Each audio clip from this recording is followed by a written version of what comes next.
20 years after the massive Indian Ocean earthquake and tsunami brought devastation to the Indonesian province of Aceh, some reminders of the event still stand as memorials, including a fishing boat that got swept onto a home in the provincial capital Banda Aceh. Rahmatullah Mosque, around 500 meters from the coastline, was the only building standing after the waves hit. All other buildings around it were demolished. The mosque has now been rebuilt, but the corner of it still memorializes the devastation in 2004. Jadi This is for future generations, because our children don't even know what a tsunami is. They didn't experience it. macam mana tsunami. By contrast, Delisa Fitri Rahmadani did experience it. She was 7 years old when massive waves dragged her 8 kilometers from her home, killing her family members and causing her to lose one of her legs.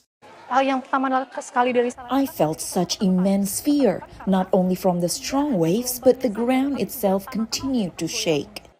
Rahmadani is now an advocate for disaster preparedness. What I know is when disaster hits, there will be panic and running around. But we can all plan this out now, including establishing meeting points for evacuations. But some are concerned not enough has been done to improve the region's preparedness. Aceh schools still don't have disaster preparedness included in their curriculum. Imagine, it's been 20 years. Government bodies and non-governmental organizations sometimes hold disaster mitigation events to educate the public, but experts worry this may not be enough. Disaster preparedness education is more sustainable when it is integrated into existing activities. When it's just a one-off event, people don't really remember. To prevent another massive loss of life in the events of future disasters, the Aceh Disaster Management Agency has put in place evacuation infrastructure. There are now clear road signs and safe houses on the evacuation path. There are also 10 early warning sensors connected to tsunami warning sirens dotted around Aceh.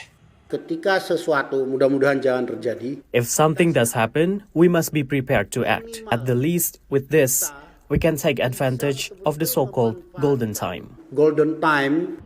Golden time is the amount of time a person has between an earthquake and the arrivals of a potential tsunami.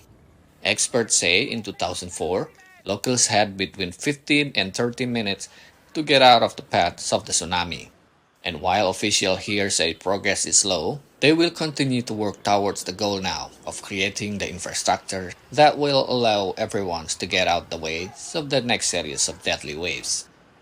In Banda Aceh, Ahadian Utama, VOA News.